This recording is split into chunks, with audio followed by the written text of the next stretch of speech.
Good morning, ladies and gentlemen. Not only am I back, but it's actually 10 a.m.-ish. God damn. We are live on twitch.tv/Ice Cream Uploads. My name is Graham Day. I'm joined by this man in the studio, working his ass off. It's the man that we call Bibby.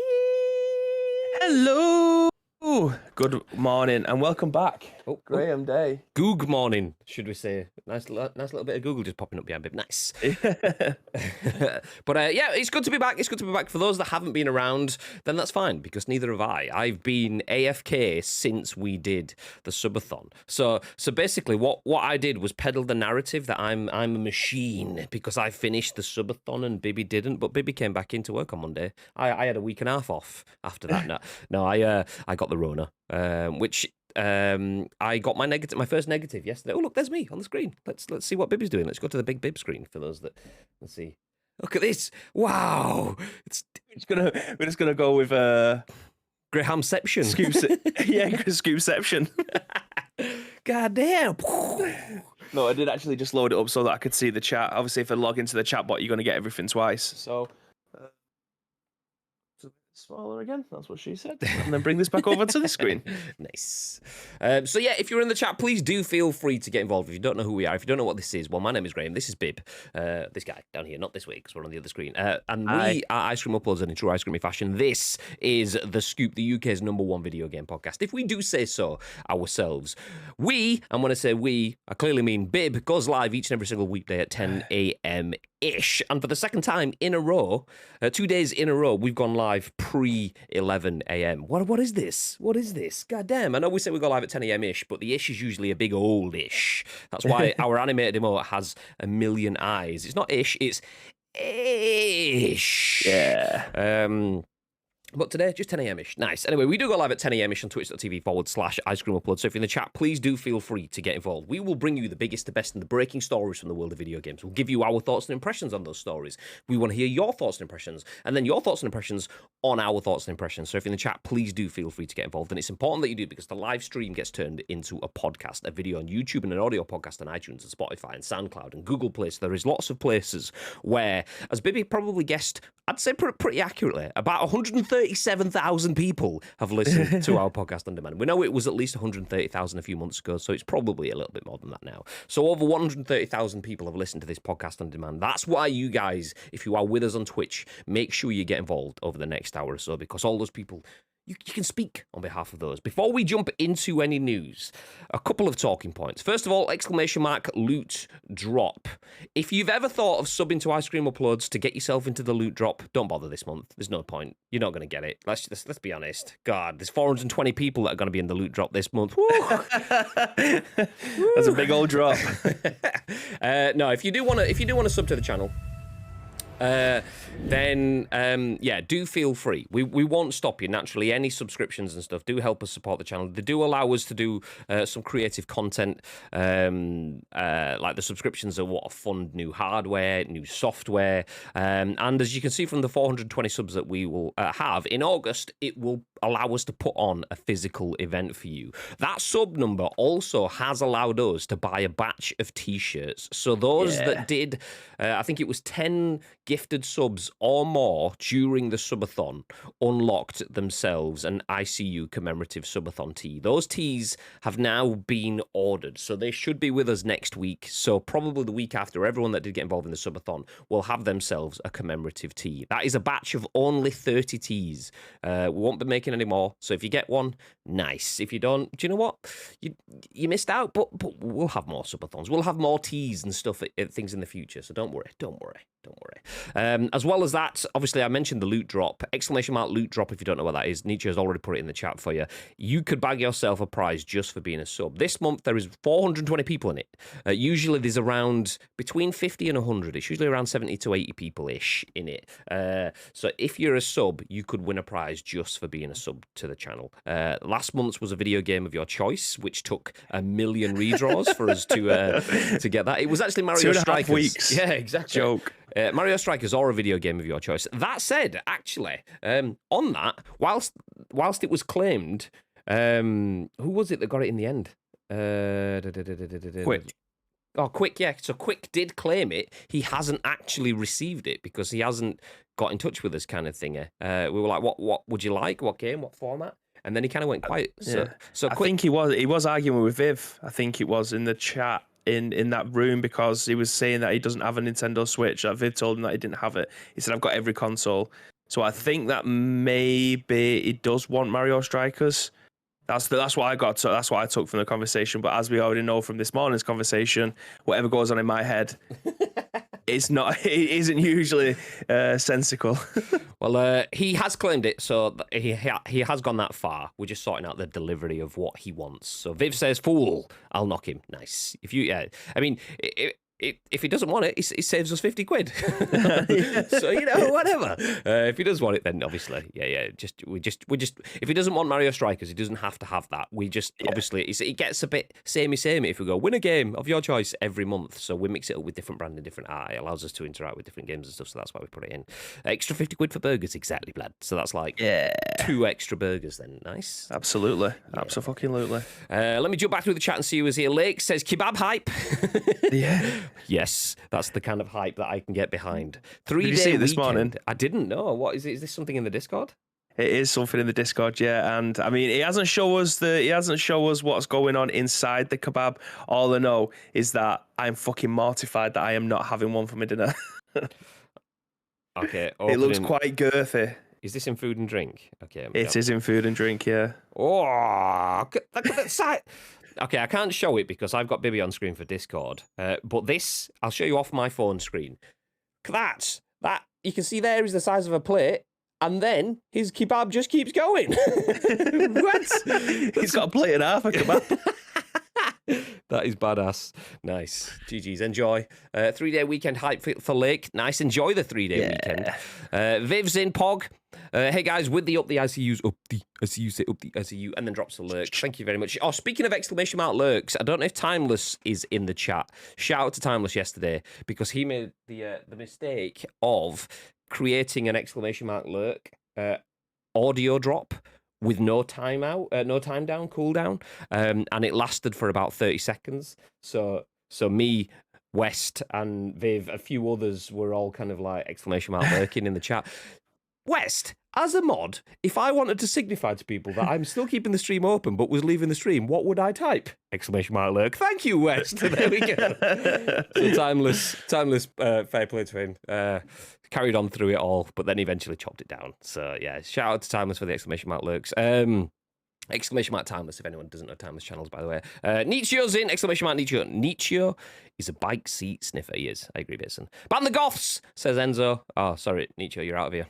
And okay. In all honesty, can't ban goths. I love goths. I was one, still am. It's a culture, not a fashion choice. Also, goths are hot. Goths are hot, to be fair. Goths are hot. Nietzsche's just jealous. To be fair, Nietzsche has some goth-inspired footwear on, which is hot. It's got flames all over it, so yeah. It's got. Well, I don't know why he keeps on calling everyone goths. I've seen him walk around in a massive stomping Doc Martens. Do you know what I mean? With cargo pants tucked into his socks. Yeah. Also, just to point out, just on that subject, absolutely no goth hate, by the way. Big fan. People do what people want to do. So yeah. Leave the 69 Eyes alone. Leave them alone. Oh, 69 Eyes.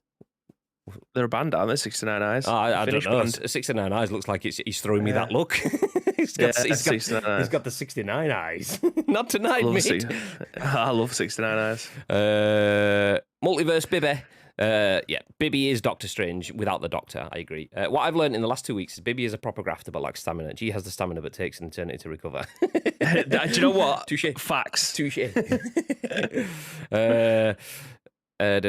Strange, yes. Doctor, not likely. Exactly, Lig.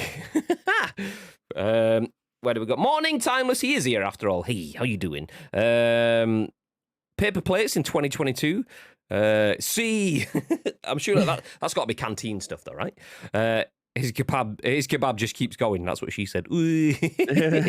Yes, it was very well tested. It was. And do you know what GG's view to being a good sport? Because it can be a pain in the ass when you're live on the internet and people in your chat are abusing your goodwill. I've set up a new command for you guys to not abuse. Sorry, I didn't hear the word "not" there. Yeah. So we've all been there. It's fine. I'm currently waltzing about wearing denim trackies. Nice. I've seen him on a unicycle. Does it get any more goth than that? Well, exactly. I've seen him on a unicycle. It's absolutely like he was when he mentioned that he could unicycle. I was like, bollocks. Nowhere Nietzsche can unicycle. WhatsApp's a video of him unicycling around a car park. I was like, get the fuck. No way. It's a skill that nobody wants, but it's such a class skill. Like waltzing around on one tire. It's fucking insane. Stay frosty, yeah. Gagad! Good morning, guys. It is still morning, isn't it? And Graham's here? Sheesh. Good morning, guys. It is still morning, isn't it? And Graham's here? Sheesh. Yes. Sheesh. Yes. Sheesh. Exactly. Good morning, Gagad. Thank you very much for 22 months. 22 months. That's almost 2 years supporting the channel. That is ridiculous. And ridiculous from the fact that 22 months and you've still not realised the errors of your ways. You could have cancelled that bad boy 21 months ago. But we appreciate it very, very much. Thank you for the auto renew. God damn it. I knew there was something I should have cancelled last month. Fuck's sake. Quick has now got in touch with you. Nice. We will check that I've one just out seen it afterwards.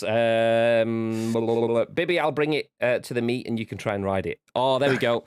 My fat ass on a unicycle, I will pop that tyre so fast. I need at least 2 to try and balance the weight out in the middle. One, I'd absolutely burst that motherfucker. People are getting rubber burns. Well, we've got a decent sized car park outside the front of the office. And on a Saturday, it's empty.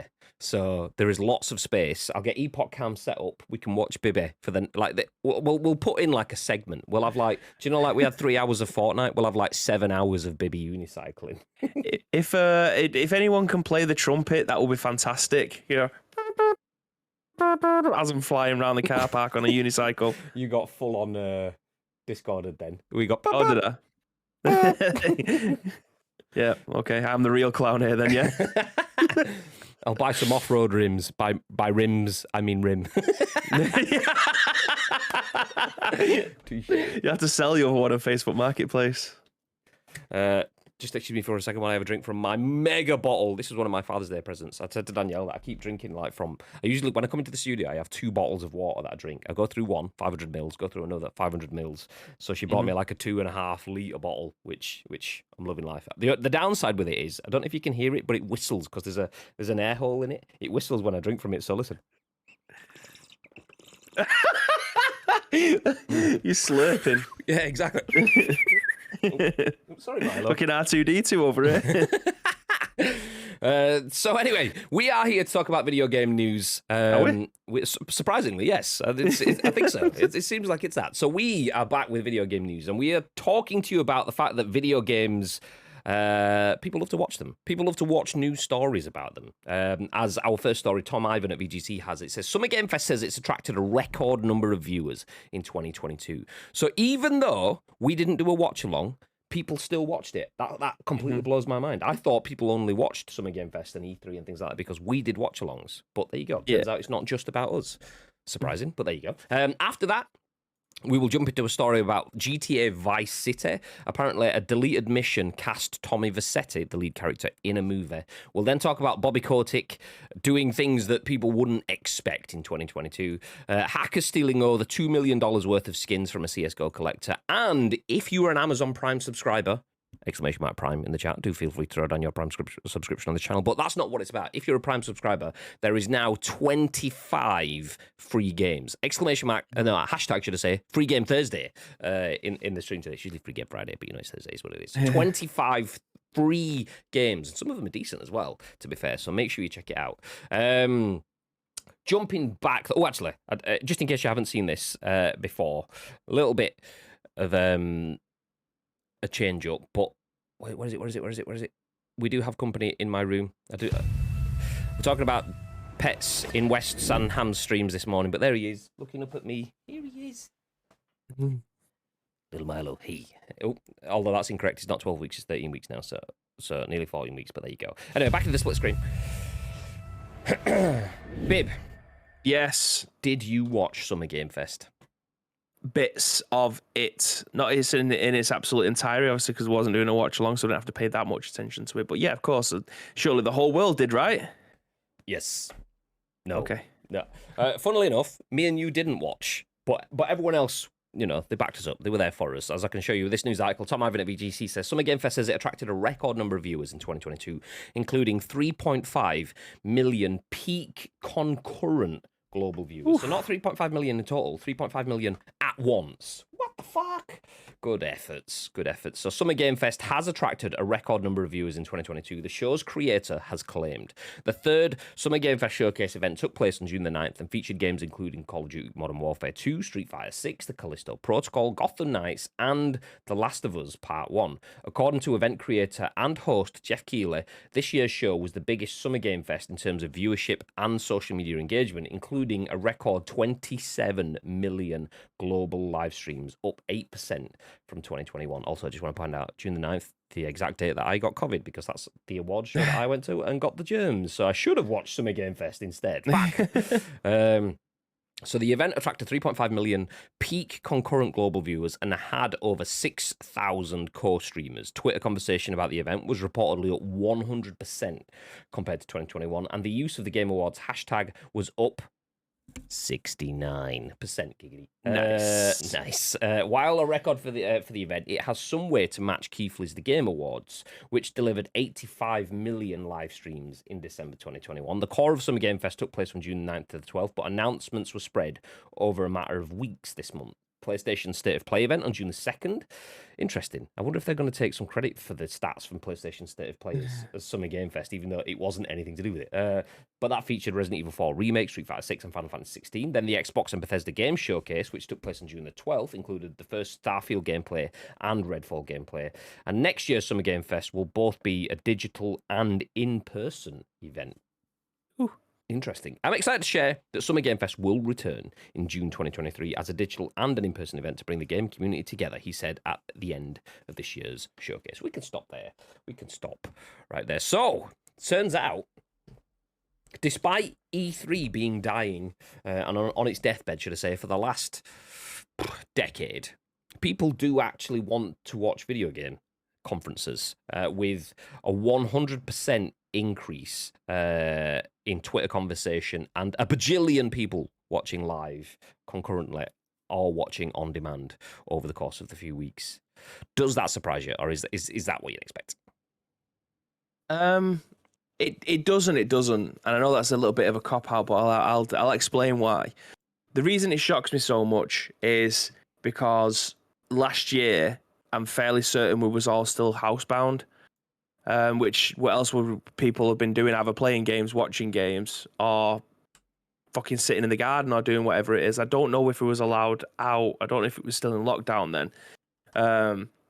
But still, even then, even if people was allowed to go out, then the numbers surely would have been a lot lower. But anyway, this year with the fact that E3's already been cancelled this year, there wasn't going to be an in-person event, there wasn't going to be a digital event. It doesn't surprise me that more people was going to be watching stuff like this. The digital showcases, I still think, has a massive part to play in the way that people market games. And we've talked about it. I think I might have touched on it earlier this week, maybe on Tuesday, or it was at home on Friday. But the fact that people have to pay.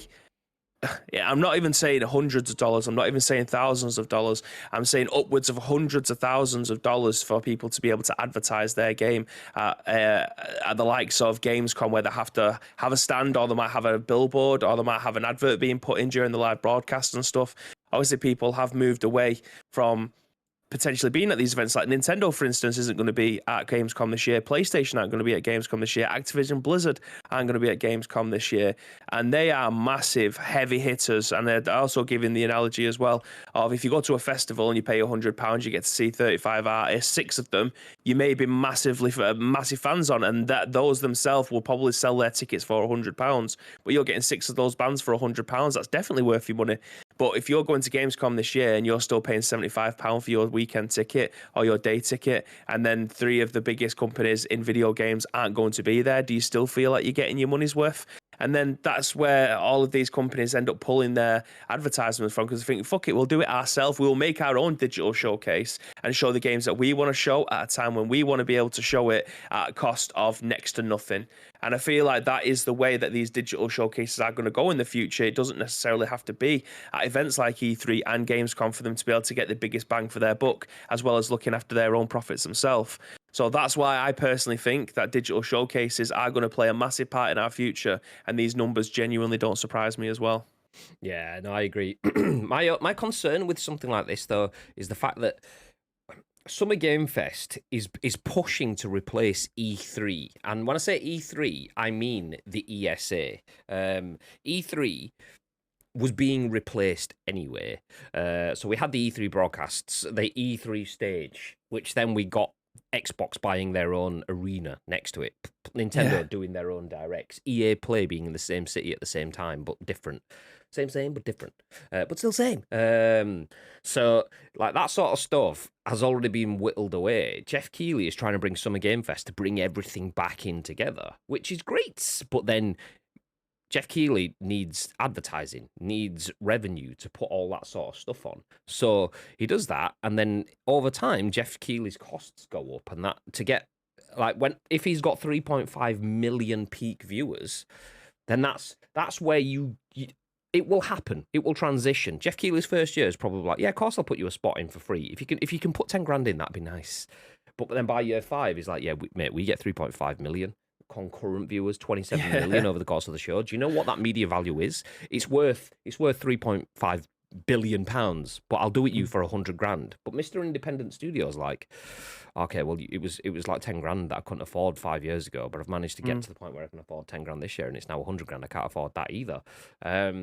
So my worry with stuff like that is that I love things like Summer Game Fest. I love things like E3. I love that smorgasbord where I know that I can sit down and I'm not just going to get Resident Evil and hope for Dino Crisis. I'm going to sit down and get some Resident Evil. And probably some Dino Crisis and maybe some Street Fighter. But then we move away from Capcom. We'll get something from Square. We'll get something directly from Sony's first party. We'll get some Xbox stuff in. I do like that sort of stuff. My concern, though, is the fact that these are becoming that big. That is this the case of the industry then has to be there. It's almost like we're getting to the Apple Epic place. Epic are arguing that you have to be on Apple's systems to be successful. Are we getting to the point where you have to be on Jeff Keighley's showcase to be successful? Because not only is Jeff Keighley streaming that to 3.5 million concurrent viewers, not only is Jeff Keighley getting, 27 million global live streams, but 6,000 co-streamers. That would usually include us. If I wasn't an award ceremony, that would have included us. We'd have had a co-stream there, so it'd have been 6,001. So that's 6,001 different channels that are showing this content. Yeah. You kind of have to be in it if you were a content creator. Not yet. You get obviously go with the point. So my worry is that we get to the point where if you're not in it, you're out of it. And I mean, yeah, that is kind of scary, but at the same time, for every Alton Towers there's a Thorpe Park, for every Thorpe Park there's a Disneyland Paris, for every Disneyland Paris there is a Disney World. Like, there will always be something for someone to be able to go into it. It's just whether or not we can, other people are going to be creating something that doesn't cost as much. Like, again, going back to the E3 thing, it costs a fortune to be able to do that, to be able to put it there. People will then go to Jeff Keighley's show and go, okay, he'll say, rather than £500,000, we'll do it for 250.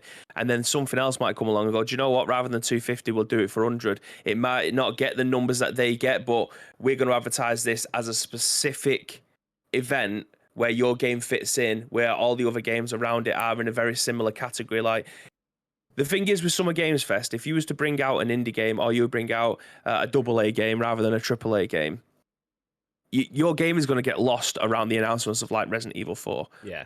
Like, people just, they won't be asked about the other 30 games that got shown because the 2 games that they got shown were AAA, platinum. They know full well that this is going to sell millions and millions of games. Whereas that's why I say I enjoy it, but I always forget the name of it. They always have like an indie showcase at Gamescom, and I always forget what it's called. It's just a day where they just have all of the little games. Sorry, I can't remember what it's called. No, yeah. So you're watching that showcase every single year because you know that those are the kind of games that you're going to be looking forward to. That is a very Mark Bamber show compared to the other days where he's genuinely not asked about what else is going to be going on. He's just focusing on those games because he's going to get 5 to 10 hours worth of content out of them. They're probably going to be charged at around £20 to £25. That's more than enough content for him. And there is still millions of people out there that want to be able to do that. It's just whether or not it's the risk and reward of you paying a stupid amount, the going rate of being included in a show that has all of these AAA games. There is definitely a time and a place for every single game to be showcased, and there's definitely a stage set for your particular game if you are a developer or someone that's working in the marketing side of it, for you to be able to go, okay, we're going to get the biggest bang for our buck at this place rather than alongside everything else. I do think there will be a pivot point. Sorry, I'll just finish this off. There will be a pivot point where these games don't want to be associated with the other games, and I just hope that someone will come forward, or there will be designated shows throughout the year where these games are having a big deal made about them, and the AAA games can just have their own kind of showcase. It doesn't cost as much to advertise at these events. It might not be a fully fledged 400,000 person capacity event where you're able to go and play Nintendo games and PlayStation games at the same time. It's literally just going to be these little console kiosks. There might be thousands of them, and they might have 100,000 people there, but there definitely is a time and a place for these games to get the light of day, in my personal opinion. I just hope that Summer Game Fest doesn't make the same mistakes that anyone makes when they get power and success, is they chase the profitability. So Jeff Keighley's original remit for Summer Game Fest was to do E3 better than E3's doing E3. So cheaper. Yeah, exactly. Bring it to the masses. Allow people to engage and interact with it, which is definitely doing that. 27, like if I bring this back on screen, this is the tweet. 27 million plus live streams, which is up 8%. 3.5 million peak concurrent global viewers. Twitter conversation up 100%. The hashtag usage up 69%. 6,000 co-streamers. Nice. So like, he's definitely smashing it in terms of exposure. I just hope that remains in terms of the pricing doesn't suddenly go, well, actually, we're 27 million live streams. We're not just some new place for you to get your games in.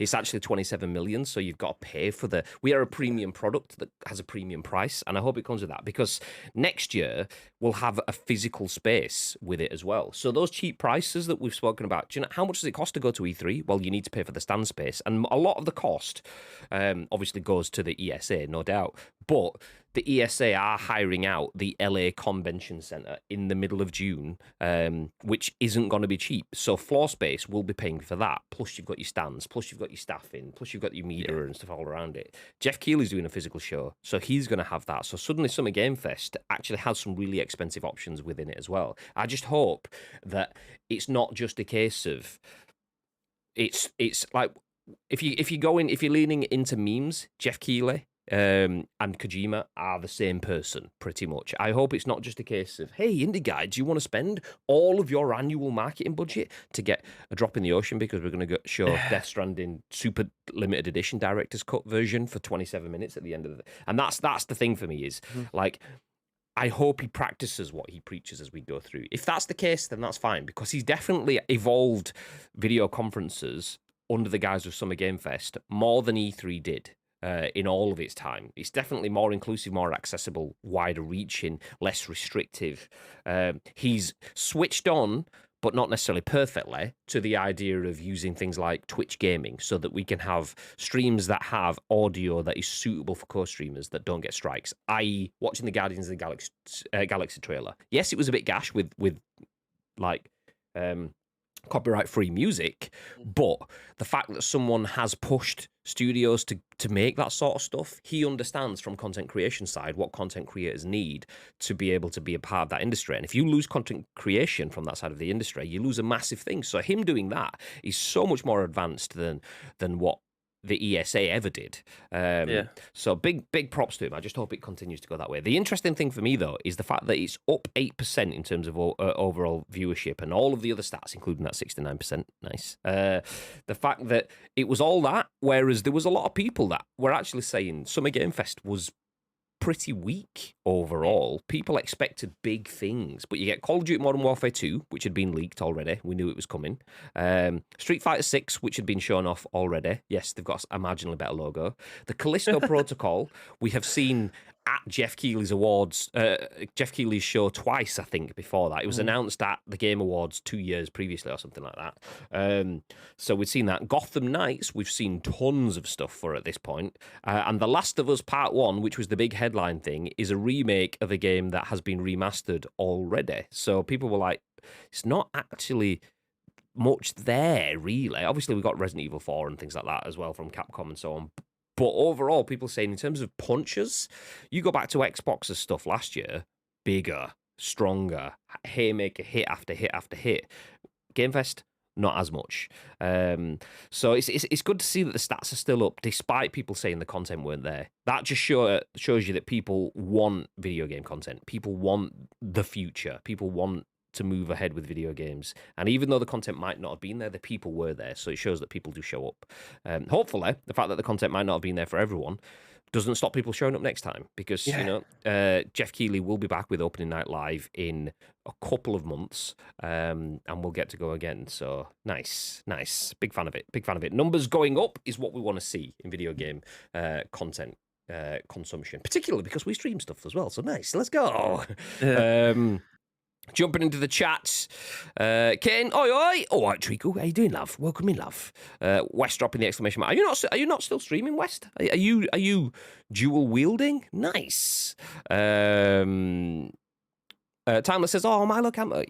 Should we go back to Milo Cam while I'm catching up with the comments? Ken says, I buried a dog earlier. What? Whoa. I'm just about to go, but I don't know the context. Is that banter or not? I don't know what you mean. But if you did, commiserations, unless, I don't know. Sorry to hear that. Yeah. Iceman says, he lives, he does. This is my first day back today. Zion, welcome in, dude. For everyone that doesn't know, Zion is badass kit creation, editor, designer guy, but also the #1 Dortmund fan in the world. Factually corrected. So there you go. Do feel free to check him out on Twitter if you want to see all of the Dortmund spam. I do appreciate it. Live for it. Nice. Should be back into the split screen, though. We will jump into our next news story. Should we talk a little bit GTA? A little bit of GTA Vice City specifically. Yeah, go on then. Let's have a little bit of that. This is at Ishraq Subhan at Eurogamer. It says, deleted GTA Vice City mission cast Tommy Vercetti in a movie. So if Goodfellas were in Miami, says the tagline. So a data miner has discovered code that appears to be remnants of a cut mission in the original Grand Theft Auto Vice City. YouTuber Vadim M found the code buried in the recently remastered Vice City Definitive Edition. What's interesting is the code isn't on the original retail copy of the game, hence why it was only just discovered. Rather, Grove Street Games, the studio tasked with developing the definitive editions, failed to spot that the original source code contained numerous files flagged for internal use only, so left it in the final build. Vadim pieced the code together for a mission source file called Movie Demo, which contains a cutscene showing Tommy Vercetti leaving the police station in Ocean Beach and being followed by two gangsters to the Malibu club. A shootout unfolds and Tommy escapes in a Banshee being driven by a companion. Their freedom is short-lived, however, as the car promptly crashes into some barrels and explodes, leaving them, air quotes, dead. Vadim also found snippets of cut dialogue where Steve Scott, the movie producer played by Dennis Hopper, calls Tommy asking him to star in a car chase scene. Tommy agrees, and there is even a line in the developer's note saying, Steve tells player about stunt mission. This cut mission and its discovery now seems fitting, as Tommy Vercetti was voiced by legendary actor Ray Liotta, who sadly passed away last month. See, this is the cool thing with remastering. This is one of those like happy side effects of having old games revisited. Is stuff that shouldn't have been there gets uncovered. I mean, we know stuff that shouldn't have been there being uncovered as being quite a patchy subject for GTA, aka Hot Coffee and San Andreas and stuff. But seeing like missions that could have been that never were, that were never to be discovered until someone else started working on someone else's work, aka Grove Street Games, working on that being a different development studio, working on remastering the game that different developers 15 years earlier had put together. They didn't realise that stuff was in there that shouldn't have been and put it out. Now we get to see it. Cool. What are your thoughts, babe?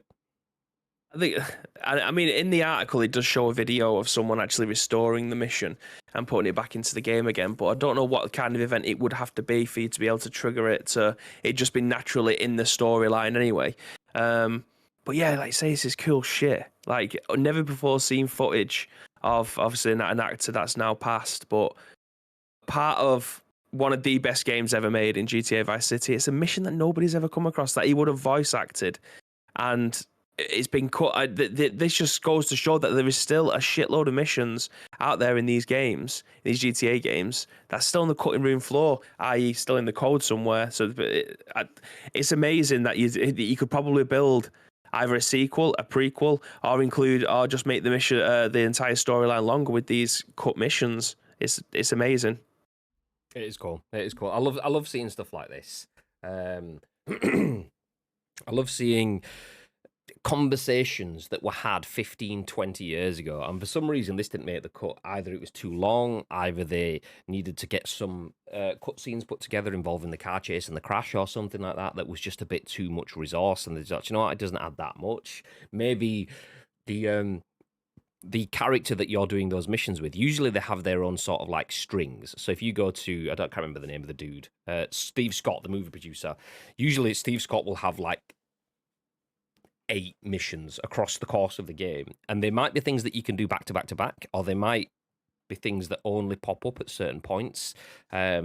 But maybe they thought, actually, we've already got 8 Steve Scott missions. This is another 2. We can't really have 10 because it just adds more time and it's replayability and so on. So they cut it. I love being able to go back and see this sort of stuff after the time. Plus, it's GTA Vice City, possibly the greatest GTA game the world has ever seen. Yeah. I stopped then. I stalled then because I was like, is it though? I mean, it is. It is and it isn't. It is for me.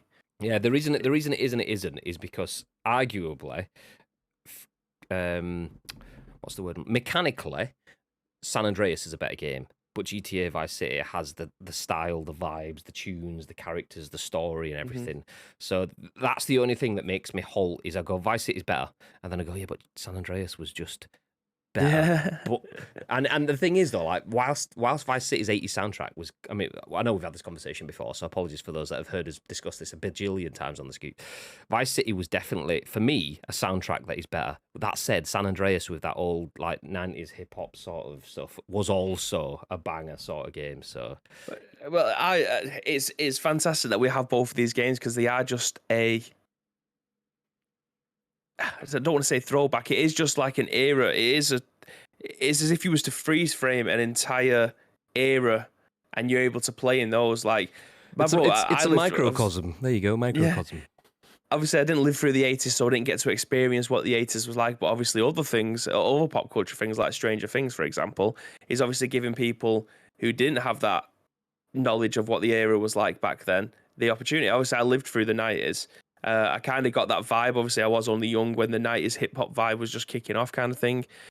But it's like a set in time thing. People can experience these different eras without obviously being there, which is the power of video games and the power of digital media. Like, there's no other way that you can do it apart from if you was to go to, like, in Manchester, for instance, there's a new jazz piano bar, which I'm all down for going to at some point. But that's obviously a throwback to a bygone era. Like, these are the only ways that you can experience it because it won't become your day-to-day life anymore. These, like, having extremely long suits and padded shoulders and things like that, the fashion starting to come back a little bit, but it'll never be the same again. Suit jacket with the sleeve rolled up. Yes, let's go. Yeah, and the big hair, the big slicked back hair. For those that I wish haven't seen it, I've just been watching this. This is the crash scene. Look, through some barrels, kaboom, hits the floor, takes off again, hits the building, boom. Nice. There you go. Tommy Vercetti dead, ish. In that mission, he is obviously he's acting. I mean, also saying Tommy Vercetti is dead. That's not mentioning the fact that Ray Liotta sadly did pass away last month. That is heartbreaking. I was kind of in the hopes that if we got like some form of return to Vice City, because obviously the rumours for the future are, or some of the rumours for the future are that the next GTA game is going back to Vice City. There's plenty of rumours. There's plenty of others that say different things. But when that was out there, I was thinking, I wonder if we'll get some sort of like cameo. Kind of feel like it's been canned now. Yeah. Unless he did record stuff. Like obviously this game is 18 years oldish. It's about 1 million years old, I think, now. Yeah, so fingers crossed they might have some. Well, we already know he's got some cutting room floor stuff. They could end up using some of the old his voice acting lines. I was hoping that we were going to have like a proper, fresh, up-to-date recorded cameo from like Tommy Vercetti just appearing in the game, but with Ray Liotta not being around. I think they probably won't revisit that sort of stuff, but there you go. Anyway, so that story, if you missed it, is a deleted GTA Vice City mission which cast Tommy Vercetti in a movie. If you want to see the video, it's linked in the article. It's about 20 minutes long. You can watch it. It goes through all of the context and so on. It's 11 minutes long, not 20 minutes long. Obviously, we won't watch that on stream, but if you do want to see that, we can link the article. Just let us know if you want the link to it. For now, though, sticking with... And not sticking with. I was going to say sticking with Activision, but that's clearly Rockstar, so not sticking with Activision at all. For now, though, we will jump into a different story altogether, revisiting something from the past that shouldn't have been there. This is a segue and a half. Well, let's talk about Bobby Kotick. Something from the past that should... Okay, no. It's not just about the past, though. It's clearly about the future, as Bobby Kotick has been re-elected to the Activision Blizzard Board of Directors for another year. In a surprise to absolutely fucking nobody. Speaking about surprises, Plum Rico, hey, how you doing? Morning, all. He says, welcome in. Morning. Zion says, thank you for the shout. Appreciate it so much. Have a good day, lads. No, you have a good day. Don't just have a good day. Have a great day. Yeah, nice. Sean Murray at The Gamer has this article then. Shareholders have passed a non-binding motion for Activision Blizzard to publicly report on its anti-harassment efforts. So we'll jump into the article. Activision Blizzard's annual meeting concluded yesterday with CEO Bobby Kotick re-elected to the company's board of directors along with all previous board members. According to the SEC filing, the company's own website shareholders voted 91% in favour of Activision Blizzard's current board of directors, despite calls for Kotick's resignation amidst ongoing litigation and several bombshell reports accusing Kotick of direct involvement in discrimination and harassment complaints. However, it seems that Activision Blizzard shareholders aren't entirely satisfied with the status quo. Shareholders voted 67% in favour of a non-binding proposal from New York State that would have the company publish annual reports of pending sexual abuse, harassment, and discrimination complaints, an estimate of monetary settlements, and updates on Activision Blizzard's efforts to tackle these issues. Activision Blizzard said it would, quote, carefully consider the proposal to enhance our future disclosures, but stopped short of agreeing to fully implement the proposal. Last Thursday, Activision Blizzard announced it had found no evidence of widespread harassment or systemic harassment after an internal investigation. Of course it did. That's despite an ongoing lawsuit from California DFEH, which accused the company of having a frat boy workplace culture, a wrongful death lawsuit that was later dropped, and a report from the Wall Street Journal accusing Kotick of direct involvement with several cases of harassment. Okay, we'll leave the other stuff. It's going into minor details. Breaking news. Activision investigates itself and finds itself innocent. Imagine that. Shocked is not a word that we would use there. But unsurprising, a company that is earning a shitload, that has earned an absolute shitload under the guidance of Bobby Kotick, continues to keep him in from a purely business sense. However, from a non-business sense, people clearly are happy with that. 67% did vote in favour of having the non-binding proposal from New York State. So it's non-binding. If I'm reading that correctly, they don't have to actually implement that proposal, But that proposal would like them to publish information on how many ongoing harassment cases there are, what is pending, any complaints, any settlements that they pay out, where and why, and any updates on what else Activision Blizzard is doing to tackle any ongoing issues. They will consider it, but they don't have to put that in. Lots to discuss there, ish. We might not jump into all of it, but what are your thoughts, babe? Yeah, well, if they don't have to disclose it, they're not going to. That's the reason why this isn't there in the first place. Like you said, it's just business first. As a company, they just want as much money as they can, and obviously he's made them a shitload of money in the past. What does that say to the rest of the employees down on the ground floor that are obviously the people that are going to be putting these stories forward and their experiences? What does that say about them? Do they still want to? Is their care not their priority? Clearly not. Again, we'll have to wait and see what comes out of this. But if it's anything like that fucking Sue Gray report, nothing's going to happen off the back of it anyway, even if it was to get released. Yeah, that's the thing. I mean, things like the Sue Gray report, it's all just been fucking squashed and hidden behind bullshit and fucking red tape and bureaucracy and crap. And that's not necessarily to the extent of what's happening here. I think the issue, like David's put, he must have something on the board to still be around. I don't think it's quite that ominous. I don't think he's got anything on the board. I think the board just like money and value money for themselves over the safety and well-being of other people. Okay, I know it would be nice if we can maybe consider a proposal to sort out the other people, but for now, I would like a big, large chunk of cash. Yes, please. So we'll stick with Bobby because he gets his large chunks of cash. We don't care how he gets it. We'll turn a little bit of a blind eye to all the nasty shit he does to get us the cash because we still get the cash. Yay! Nah, it stinks. It's not surprising. I don't have any sort of uproar at this because this is exactly what I expected. Bobby Kotick will stay there until he decides that he wants to leave. He's got more money than he will ever need. So it's not a case of he's staying around to set up his nest egg. His nest eggs are already set. He's just staying around until till his name has been tarred enough that he thinks, do you know what, I can't be arsed. I'll just disappear on my yacht into the sun. When he decides to, that's when he's going to leave. Just like Boris Johnson in that sort of sense, so sticking with the Sue Gray sort of stuff. He will stick around until he goes. So the fact that he's there, I don't necessarily think it's that he has anything on the board. I think he can get money. He has been successful in raising money, and the board are just happy enough to just go, okay, well, we'll stick our head in the sand and we'll continue to get some money. Changing all of that up, bringing someone else in that has different approaches to working and so on, could rock the boat. And sometimes you have to, what's the omelette thing? You have to break some eggs to make an omelette. Sometimes changing stuff inside the business might actually cause financial disruption. So doing things for the good of people might disrupt profits for the short term. And okay, we'd like to do the stuff for the good of people, but can we do it without losing profits? We'll stick with Bobby for now until we figure out how we can do it without losing profits. It's that sort of thing. Yeah. So it's a bit shit. But yeah. I want to know I want to know, like, I know this is ridiculous because you can any company that makes a shitload of money, you can just say, how are they making as much money with just this one person? Like, obviously he's got a little black book of contacts and he knows how to pull strings in different places to be able to try and give bigger advantages. But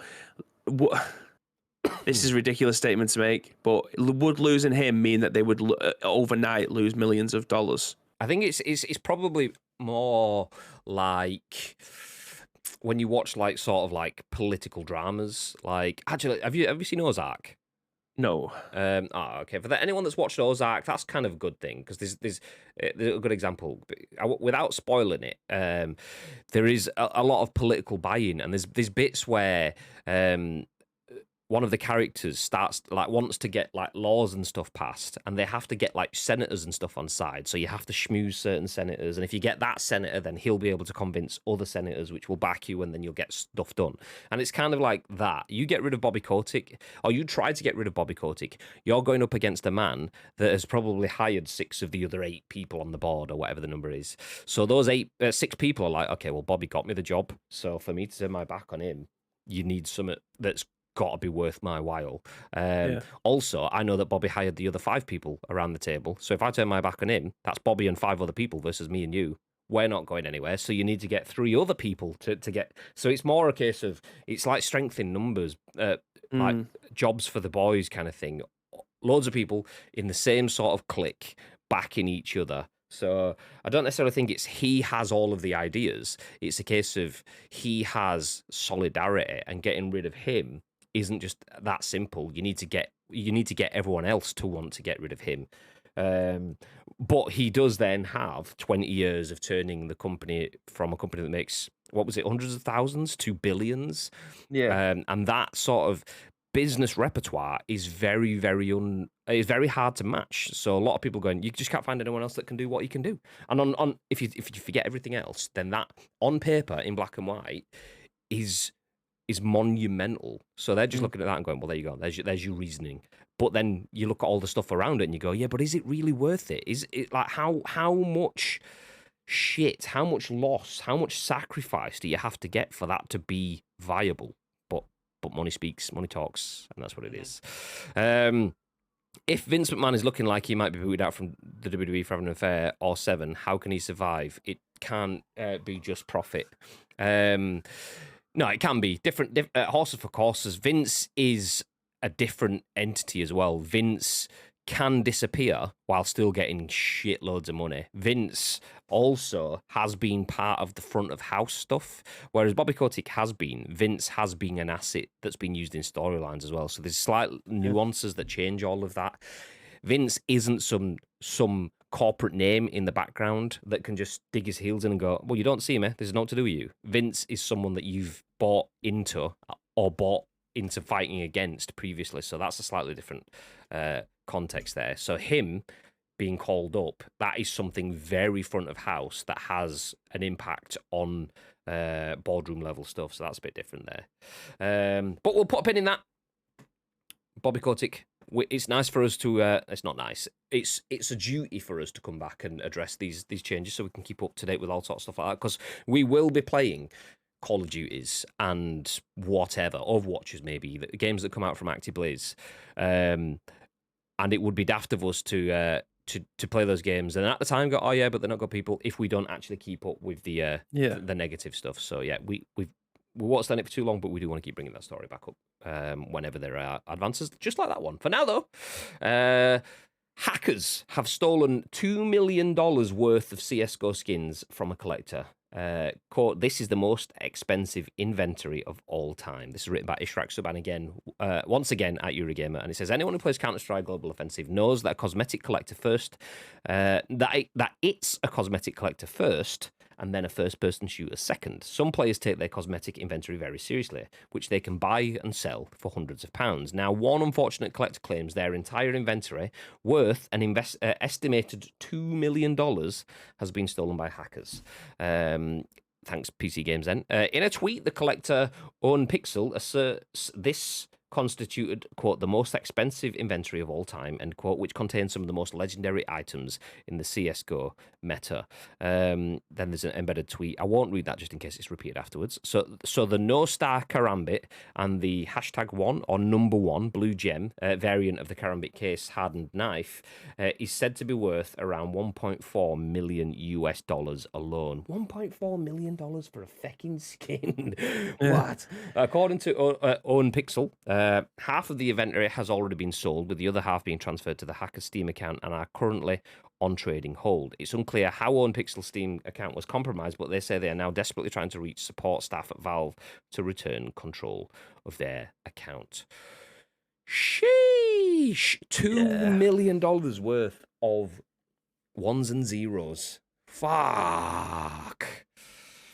Thoughts, babe? How are you supposed to?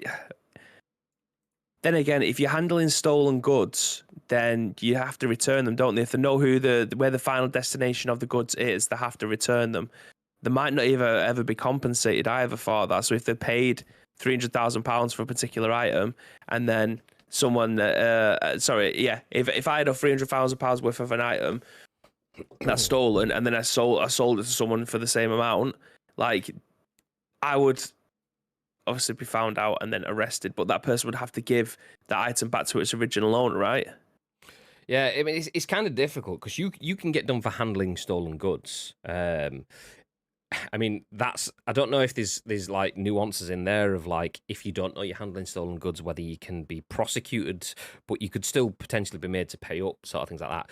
But yeah, let's say you went to an auction to buy a car, you spent 500 quid on a car, and then it was turned out that car was actually stolen. That car can be taken off you, even though you've paid for that legitimately, without you being recompensed your 500 quid. Because it's not your property. You've paid something legally, but it's still owned by someone else. So yeah, it can be taken away. I don't know how that works with digital property though. I don't know, like, because I know that there's other things in there, like in terms of account security and stuff, that some sort of like digital contracts say that if your account is compromised, it's on you and shit like that. I don't know where CSGO sits on that sort of stuff. So it might be a case of, well, you let it get hacked, so it's on you, which is obviously a rub your hands of it kind of thing. But I kind of feel that this is where you get that sort of approach to it. If it was a 20 quid skin, Valve might just go, okay, fuck it, there you go, whatever, sort it out. We'll give you a skin back, and you who bought it for 20 quid, there you go, we'll give you 20 quid a voucher. So shut your mouth, we're all good. But Valve are just going to go, here's $1.4 million that you've spent out. So yeah, it is interesting. I don't know how they go back from this. Part of me, David says, part of me feels sorry for them, but the other part thinks serves you right for paying such stupid amounts for skins. Some people have more money than sense. I mean, that's the thing. Some people, they might not have paid for it. Well, the people at the beginning might not have paid the 1.4 million. They may have got in a crate or paid 500 quid for it, and it's now gone to 1.4 million. But someone else has then just paid for that skin, that 1.4 million knife, whether they paid that much or not. So that in that sort of sense, it's like I still don't agree. I get the sentiment, but who's to say what something is worth? Like if I want to buy, I mean, I've bought fucking things like my Kylo Ren helmet here. Some people are like, it's a toy for an adult. I won't even pay 20 quid for that. Whereas it goes for 10 times that, it goes for 20 times that, kind of thingy. And just because some people might not pay 20 quid and some people may pay 200 or 600 or 800 or whatever for it, it's just one of those like, value is in the eye of the beholder kind of thing. So I get what you're saying. It is a stupid amount of money for just a digital bit, but that digital bit is a very real part of someone's digital collection to them, so that's a very useful thing to them. And if they've got more money than they have time, then maybe it's a worthy investment. So yeah, anyway, that's a different conversation. It just leans back in. I've waited as long as I possibly can. I'm literally rolling around the studio here to try and stop myself from pissing. Beep, beep, beep, beep. So yeah, for me, $2 million worth of skins is horrendous in general. I don't know if you heard that. Milo's dreaming, by the way. I've said his name now, so he's stopped. Spike, I'll read. $2 million worth of skins is a horrendous concept for me in general. But if that's where you want to invest your money, $2 million worth of skins might be a horrendous concept. Investing in your own fucking neon light behind you might be a ridiculous concept to someone else. So people should be able to put the money where they want, but I don't know. I hope they get it back, because it's just fucking tragic if not. $2 million worth for a game that has, like, I mean, if that's being traded on the Steam marketplace as well. So it's a game that is all Valve, from buying, designing, selling, and then trading the skins. If it can all be done within that same infrastructure, I kind of feel like they need to step up and go, okay, well, we'll sort this shit out. But there you go. Anyway, we'll put a pin in that one whilst Bibi goes and drains the snake, and I will talk to you about something else, something nice. So we all want free stuff. Not necessarily 2 million's worth of skins, but freebies. Nice. is what we're going to get now. Digital content, in my opinion, is a risky business, and I wouldn't ever put money into digital content, says Spike. Well, that's fine, because here's some digital content that you can get for free. Tom Ivan at VGC says Amazon Prime members can now claim 25 free, air quotes on free, indie games. They're being offered to subscribers ahead of July's Prime Day shopping. Obviously, free being in air quotes is because you have to pay for a subscription to get the free stuff, so it's not really free, if you know what I mean. But it is free, but it's not, but it is.